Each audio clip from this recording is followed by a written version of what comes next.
Pasamos, si les parece, al tercer punto del orden del día, motivos por los que el Gobierno no postula en las instituciones competentes de la Unión Europea que ésta deje de reconocer al actual jefe de la misión de la República de Venezuela ante ella y reconozca al que pueda designar el señor González Urrutia.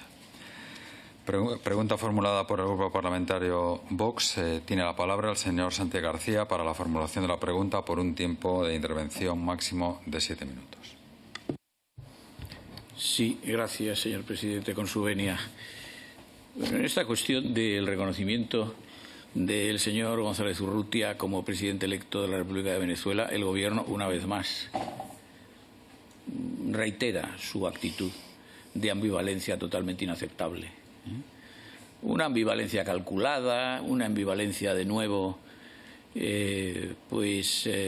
resabiada por sus postulados ideológicos, un parti pris que no tiene sentido en la sociedad internacional, por lo siguiente. Y debo decir que esto me permite también disfrutar de un turno toda vez que se me denegó en el Pleno por alusiones en una sesión reciente cuando tomó la palabra la portavoz socialista, señora Narbona, consorte del alto representante de la Unión Europea para Asuntos Exteriores y Política de Seguridad. Sabido es que las organizaciones internacionales no realizan reconocimiento ni de gobiernos ni de estados. Y, por lo tanto, es difícil solicitar que la Unión Europea como tal reconozca al señor González Urrutia como presidente electo de Venezuela. Bien, esta es una práctica, no está establecido en ninguna norma aceptada por la sociedad internacional. Es una práctica común que no realicen dichas organizaciones tales reconocimientos. Podría haber una excepción en este caso. Pero, en fin, aunque no la haya, hay algo muy sencillo por hacer que la Unión Europea no está haciendo y que, desde luego, el Gobierno español no está promoviendo. Y es lo siguiente. Es lo mismo que hizo en el caso del señor Guaidó el 9 de abril de 2019 la Organización de Estados Americanos.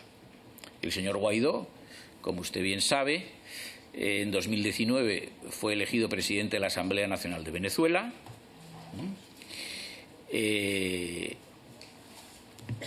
y mantuvo ese mandato en paralelo con una asamblea fake o una asamblea títere del gobierno bolivariano hasta 2023. Y también en esa fecha, en aplicación del artículo 233 de la Constitución venezolana vigente, fue proclamado presidente de la República interino. Bien, esto había sido precedido de una crisis institucional muy grave en Venezuela en 2017, a resultas de los resultados de las elecciones de 2015, en la que hubo, como es sabido, una intervención fuera de lugar del Tribunal Supremo de Venezuela, controlado por el gobierno de Maduro, para impedir cualquier tipo de legitimidad o representatividad de los diputados que habían sido elegidos en 2015 por mayoría, diputados, digo, de la oposición a Maduro. Tenían en ese momento 112 diputados sobre 167, el voto popular representó nada menos que el 56,21%. Bien, ¿qué hizo la Organización de Estados Americanos toda vez que es una organización internacional? Pues, como digo, no procedió al reconocimiento directo del gobierno del que era en ese momento titular por elección popular y con arreglo a la propia Constitución venezolana, el señor Guaidó, sino que hizo algo que sí está admitido en la práctica del derecho internacional y que sí hacen las organizaciones internacionales. Y fue reconocer como representante de Venezuela ante la OEA, Organización de Estados Americanos, al representante designado por el presidente Guaidó. Y en ese momento en el que se produjo tal reconocimiento, cesó en la condición de representante el que hasta entonces lo había sido designado por el gobierno de Maduro. Esto lo puede hacer perfectamente, si lo quiere, que es evidente que de momento no lo quiere y tengo la impresión de que no lo va a querer, la Unión Europea. No lo va a querer la Unión Europea, según han manifestado altos mandatarios de ella, y no lo quiere tampoco el gobierno español. No lo quiere el gobierno español.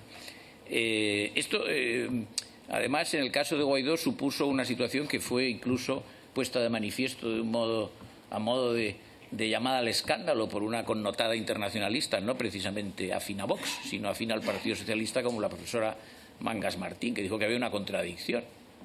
Era que España había reconocido a Guaidó como presidente y, sin embargo, mantenía al embajador ante el Reino de España designado por el gobierno de Maduro.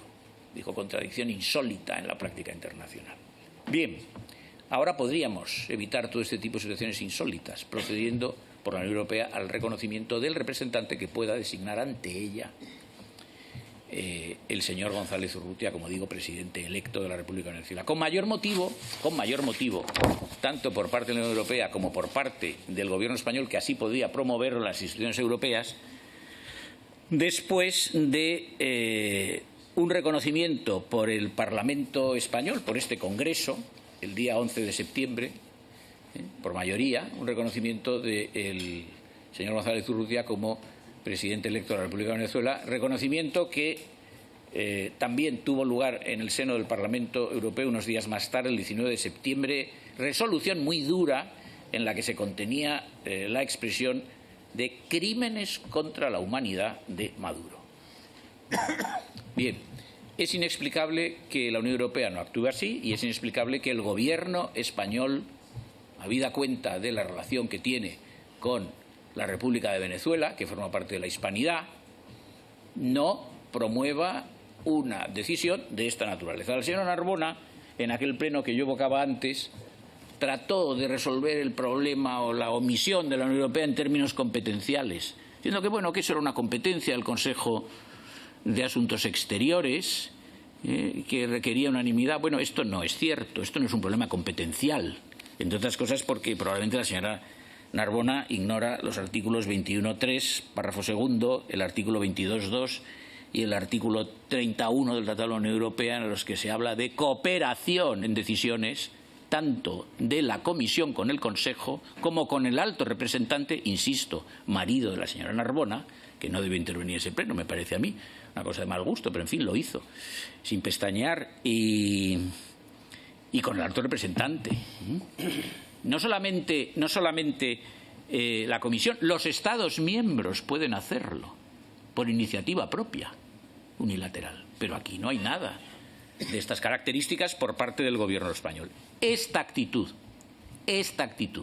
del Gobierno español y de la Unión Europea, recordemos que la señora von der Leyen no ha emitido ni un mensaje en una cuenta de redes sociales cuando se pronuncia sobre las cosas más peregrinas cada 2 por 3.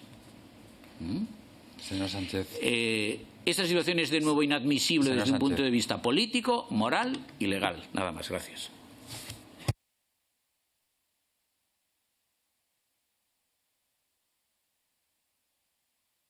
Muchas gracias al señor Sánchez García. Tiene la palabra el secretario general para la Unión Europea, señor Navarro García, para formular la contestación. Muchas gracias de nuevo, señor presidente. Gracias de nuevo, señor Sánchez García. España es firme defensora de la democracia y de los derechos humanos en Venezuela y por eso España trabaja en el seno de la Unión Europea por una posición común para conseguir que se respete la voluntad democrática del pueblo venezolano, expresada en las urnas del pasado 28 de julio. Y por eso España también ha acogido a Edmundo González. Y el Ministerio de Asuntos Exteriores de la Unión Europea y Cooperación continuará defendiendo la democracia, los derechos humanos y los derechos fundamentales de los opositores venezolanos.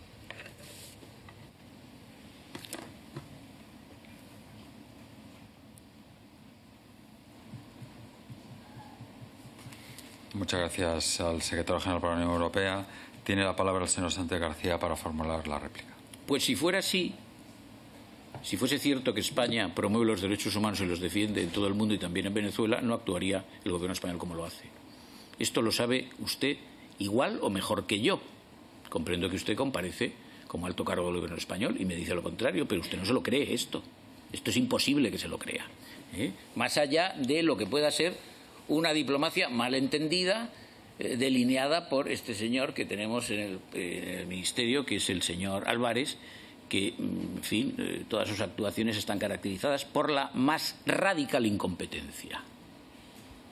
Radical incompetencia. Este señor no puede ser ministro. No voy a hablar de su antecesora, porque eso ya era del género bufo. Pero esto no es posible. No es posible. Vamos a ver. Si España verdaderamente apoya, reconoce, que no lo ha hecho, al señor González Urrutia, pudiendo hacerlo como Estado, como presidente electo de la República de Venezuela, que no lo ha hecho pudiendo hacerlo, lo primero que tendría que hacer antes de tal reconocimiento es dejar de reconocer al embajador de la República Bolivariana de Venezuela en Madrid. Primera medida. Segunda medida, por parte de la Unión Europea. Tendría que promover España ante la Unión Europea que ésta dejase de reconocer al que hoy es titular de la legación de la República Bolivariana ante la Unión Europea con categoría de encargado de negocios, porque desde el Reglamento de Medidas Restrictivas de 2017 esa legación no tiene por titular un embajador. Tendría que dejar de reconocerlo. Tendría que dejar de reconocerlo. Y tendría, por lo tanto, la Unión Europea y España que abandonar estas actitudes pusilánimes con una voluntad neutra que no se explica, de decir que no reconoce ni a uno ni a otro, ni a González Urrutia, ni a Maduro, con mayor motivo de nuevo cuando el alto representante de la Unión Europea para Asuntos Exteriores y Política de Seguridad ha dicho en septiembre de este año que lamenta el abandono de Venezuela por el señor González Urrutia, que eso perjudica a la oposición venezolana y, más, ha dicho que el resultado que arrojan las actas electorales publicadas, palabras del señor Borrell, no mías, publicadas por la oposición venezolana, es suficiente para tenerlo por ganador, es decir, por el presidente electo de Venezuela. Esto lo ha dicho el señor Borrell, de modo que explíqueme usted la coherencia de una afirmación como esta, es decir, que ya no es preciso ni siquiera que se publique el resto de las actas electorales que no obran en poder de la oposición venezolana y sí en el gobierno, en poder del gobierno bolivariano de Maduro. ¿Cómo se compadece esto con seguir diciendo que aquí lo que hay que perseguir es un acuerdo entre las partes para que se proceda a un escrutinio por un tercero independiente? El propio señor Borrell ha dicho que es de todo punto innecesario y, por lo tanto, lo coherente es actuar, como he dicho, reconocer al señor González Urrutia como presidente electo de Venezuela en el caso de España y que por parte de la Unión Europea se reconozca, se deje de reconocer al jefe de la misión de la República Bolivariana ante la Unión Europea y se pueda reconocer, una vez que quede sin efecto ese mandato, se pueda reconocer a representante que tenga a bien designar el señor González Urrutia. Sus palabras, de nuevo, no son sino totalmente insatisfactorias. De nuevo, palabras huecas que no responden ni a la verdad ni dan muestra de una mínima coherencia de un gobierno, como he dicho, siempre prisionero de postulados izquierdistas que ya han pasado a mejor vida en todo el mundo.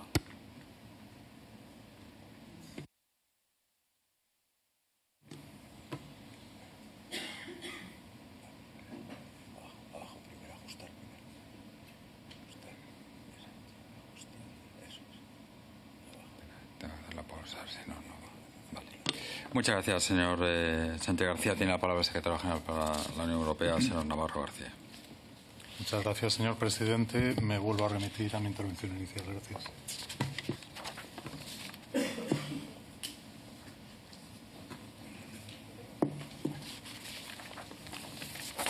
Sí, señor Marcos, ¿para qué quiere la palabra? Para demostrar y no, para demostrar no. No, para demostrar no, para dejar constancia en el acta de la comisión. Tiene que haber un motivo para la falta de respuesta por parte del secretario. Muchas gracias. Finalizamos, si le parece, señor secretario general. Le agradecemos la presencia y esperemos que podamos coincidir en alguna otra ocasión. Muchas gracias.